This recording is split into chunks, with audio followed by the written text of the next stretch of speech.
vamos a hablar de lo que está pasando con el mercado de granos, lo que pasó y lo que estuvo pasando en estos últimos días, la tendencia también para la operatoria tanto en Argentina como en el mercado internacional, y para eso lo tenemos conectado a Diego de la Puente para que nos cuente un poco qué está pasando con el mercado. Diego, ¿cómo estás? Buenas noches. Hola Lucho, ¿cómo andás? ¿Todo bien?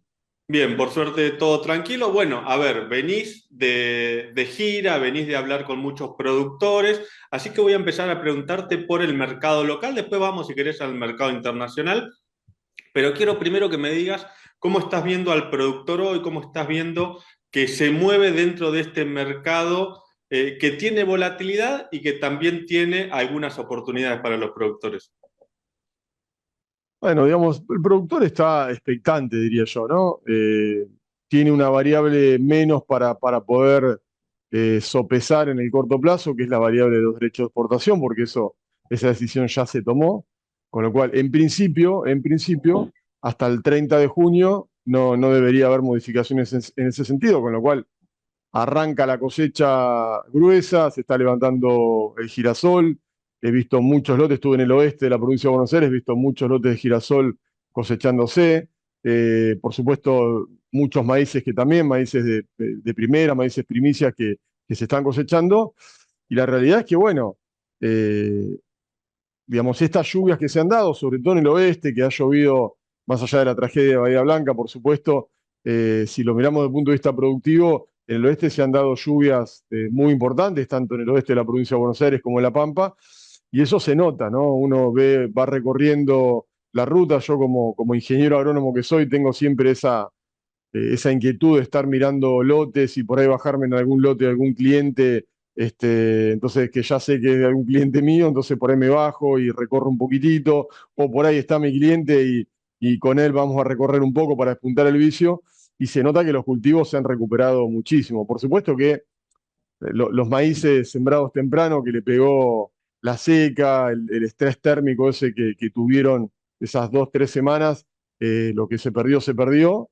Pero bueno, vemos que, por ejemplo, los lotes de maíz tardío o las hojas sembradas tardías, hojas de segunda, están muy buenos. Y yo te diría que hoy ya el clima dejó de ser una variable que juega, ¿no? O sea, ya el clima ya pasó, y el productor a partir de ahora está empezando a diseñar un poquitito qué estrategia comercial va a seguir en un contexto en donde hemos tenido en el momento, o sea, el 24 de enero se toma la decisión de bajar los derechos de exportación, o sea que fue ya hace un tiempo, parece ayer, pero fue hace un tiempo. Pero, digamos, desde ese momento, y te diría hasta hace algunas semanas atrás, cuando empezamos con todo el tema de las decisiones de Trump, de aranceles y demás, se dio una recuperación de precios en donde volvimos a una soja mayo cerca de los $300, los maíces primicias cerca de los 200. Entonces me parece que para aquellos que tienen que tomar decisiones de venta ahora o de coberturas ahora en el corto plazo, creo que los precios como que invitan un poco a ir haciendo algo, sobre todo en el caso de la soja, porque particularmente en el caso de la soja, no tenemos que olvidarnos que la cosecha sudamericana es récord, que la cosecha argentina, que venía ahí media como patinando, no derrapando, bueno, como que se consolida un poco con estas lluvias. Va a ser menor, pero de todas maneras no va a ser una mala cosecha. Tenemos un carry de la campaña vieja que veremos cuánto llega cuando se generalice la cosecha de la soja en Argentina, y muy poco vendido. Entonces me parece que en ese sentido, aquellos que tienen que vender en cosecha soja, bueno, no podemos descartar que los precios estén más abajo en plena cosecha, por plena oferta, por estacionalidad. Eh, en cambio, el maíz tiene una coyuntura un poquitito eh, más tranquila, digamos, por el hecho de que ahora lo que entra de maíz es un maíz primicia, que es, digamos, relativamente poco el volumen. Y después, bueno, veremos qué pasa en julio, pero ya en julio tenemos el mercado climático americano, ¿no? Eh, Teniendo en cuenta además que si miramos, salimos un poquito de la coyuntura y empezamos a mirar la estructura del mercado y sobre todo de cara a la campaña 25-26, los precios del maíz están como desfasados respecto a la soja, respecto al trigo. Entonces eso ya estamos viendo que Estados Unidos va a sembrar más maíz y menos soja, pero bueno, hoy cuando hablas con los productores y la charla de hoy eh, hablamos un poquito de los márgenes, ahí en el oeste de la provincia de Buenos Aires, realmente el maíz, sacando las cuestiones de rotación y de chicharrita y demás, el maíz hoy, mirando los rendimientos habituales con los precios que tiene y a los costos que estamos viendo, te da, digamos, un margen mucho más interesante que en el caso de la soja. Más allá de lo que pueda pasar con los precios, me quiero quedar con algo que mencionabas en un momento, digamos, el productor de alguna manera hoy ve que va a levantar una cosecha por lo menos aceptable, buena en algunos casos, un poco menos buena en otros, pero negociar su campaña o negociar sus granos sabiendo que efectivamente los tiene, me parece que le trae mucha más tranquilidad, ¿no? Digo, más allá del factor precio que siempre, por supuesto, tiene que mirarlo.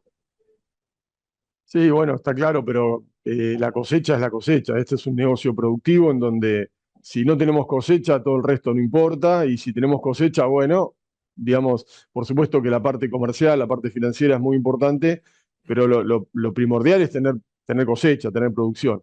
Y eso, de alguna manera, si bien hubo momentos de zozobra en algún momento, climáticamente hablando, se va consolidando una cosecha razonable y por supuesto que, bueno, a partir de ahora, ya cuando dejamos de temer, por ahí algún caso de girasoles, ponele que, digamos que ha habido casos de girasoles brotados en planta o el capítulo que está ya entregado, ¿no? Y por ahí un capítulo de girasol que es cóncavo entregado, se llena de agua, se te puede pudrir el grano, entonces hay cierta premura y está esa preocupación de, bueno, tratar de cosechar los lotes quizá con un poco más de humedad, pero cosecharlos igual para que eventualmente si pasa una tormenta y te descarga 50 o 60 milímetros no tengas ese problema. Pero sí, yo diría que está mucho más tranquilo el productor desde ese punto de vista y ahora sí, mucho más concentrado, sobre todo en la parte comercial, ¿no? Porque la parte comercial era un tema quizá no tan importante cuando el negocio agrícola era un negocio netamente financiero, ¿no? Era ver cómo sacábamos un crédito y cómo se iba licuando ese crédito a través del tiempo. Pero ahora que la agricultura vuelve a ser un negocio productivo, entonces los precios suben y bajan también. Lo hemos visto sojas de 2,70 para mayo, y esos son precios prácticamente de quebranto, ¿no? Porque a 2,70 ningún productor gana plata. Cuando los precios vuelven a cerca de los $300, bueno, ahí se empieza a mirar con un poquito más de cariño y obviamente para aquellos que tienen que vender, te diría que en líneas generales, ¿no? Por ahí el trigo disponible se puede esperar un poco, esperando el segundo tiempo del trigo con Brasil, o esperándolo un poco a Brasil, pero tanto el girasol, que por supuesto no tiene los precios que tenía, eh, pero que sigue siendo un cultivo muy rentable, sobre todo en las zonas girasoleras, en la soja, ni hablar que el maíz con estos valores de maíces primicias cercanos a los $200, un maíz tardío cercano a los 190 por ahí, son precios digamos, dan cierta rentabilidad con esta seguridad de cosecha. Y a mí me parece que es un año en donde el productor tiene que apuntar a eso, ¿no? Hay muchas vicisitudes a nivel internacional, el tema Trump de por medio. eh, Claramente hay también mucho ruido en el mercado local, en la situación política, económica, más allá de que hoy se haya firmado finalmente en el Congreso el DNU para hacer el acuerdo con el Fondo Monetario. Me parece que está todo muy enrarecido y creo que el productor tiene que apuntar a cerrar rentabilidad este año y bueno, en todo caso, empezar a mirar el próximo año o la próxima campaña 25-26, ahí ya, digamos, quizá tomando un poco más de riesgo. Pero hoy no es momento, como yo digo siempre, para ser temerario, para asumir riesgos innecesarios. Es momento para cerrar una campaña, ponerle un moñito y mirar para adelante. Hiciste algunos toquecitos del mercado internacional, mencionaste el factor Trump, Sí. el clima en Sudamérica que empieza a despejarse, hablaste también de lo que es la siembra norteamericana de maíz y de soja. ¿Qué pasa en el factor internacional, pero desde el punto de vista de la demanda, no de la oferta de granos? ¿Qué estás viendo y qué tiene que prestarle atención el productor argentino si es que tiene que prestarle atención a algo? La demanda siempre es una variable que, digamos, que crece a un ritmo distinto de la oferta o que tiene menos incertidumbre que la oferta. Los componentes de la demanda básicamente es digamos, el crecimiento de la población mundial digamos, y la mejora del poder adquisitivo de la gente. Con lo cual, la demanda tiene un ritmo más conocido y es más cansino, digamos, ¿no? No tenés esas variaciones que tiene la oferta, por eso estos son mercados de impacto de oferta más que de demanda.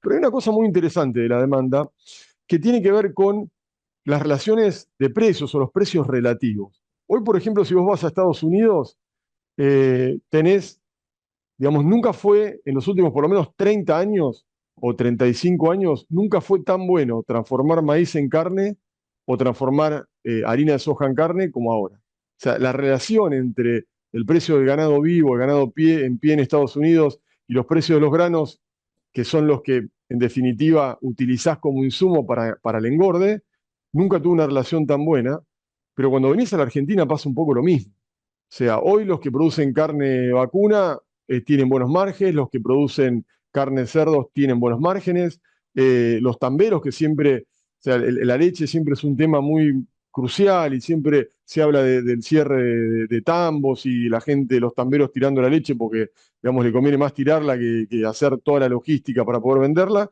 Bueno, hoy, por lo menos hoy por hoy, están con márgenes positivos. Entonces, y eso tiene que ver un poco hablando esto de la demanda, tiene que ver un poco para mí con la cuestión de cómo ubicamos los precios de los granos en términos reales, ¿no?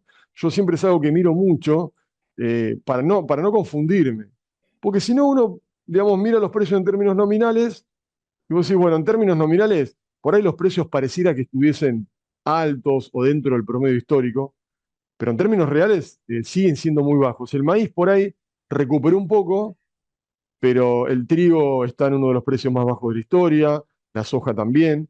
Entonces, desde ese punto de vista, lo que empieza a generarse es esto, ¿no? Que las relaciones o los precios relativos marcan que las empresas que producen alimentos en el mundo, los que producen carne, debieran, si lo miramos en el largo plazo, debieran aprovechar estos precios lo más que se puede porque las relaciones es muy buena. Entonces ahí creo que la demanda es como que le pone un piso a las cotizaciones, que por supuesto después tenemos, como dijimos, el efecto Trump que puede, si tenemos una guerra comercial global como la que estamos empezando a ver, bueno, eso en la coyuntura puede tener impactos negativos, pero si lo miramos por fundamentos y en el largo plazo, me parece que estos niveles de precios que son bajos en términos reales estimulan un poco la demanda. Entonces, lo que vemos desde el punto de vista de la demanda es que la demanda no está cayendo en general en las proyecciones que se están haciendo para la campaña 25-26 demuestran que la demanda sigue creciendo a su ritmo, pero creciendo igual. Digamos, y déjame decirte algo más, no lo notamos tanto en soja, pero sí en los cereales.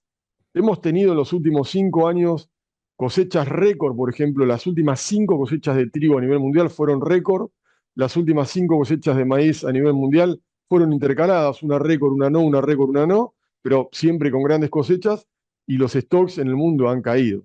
Y eso es un ejemplo clarísimo de que, digamos, la oferta, por más que sea récord o muy buena, no está logrando abastecer a la demanda. Lo que pasa es que, bueno, sí, ¿y eso no debería estimular más los precios? Sí, pero cuando le metemos la cuestión de la geopolítica, el efecto Trump, los conflictos bélicos, o todas esas variables que son exógenas, claramente tienen un impacto decisivo en los precios hoy por hoy.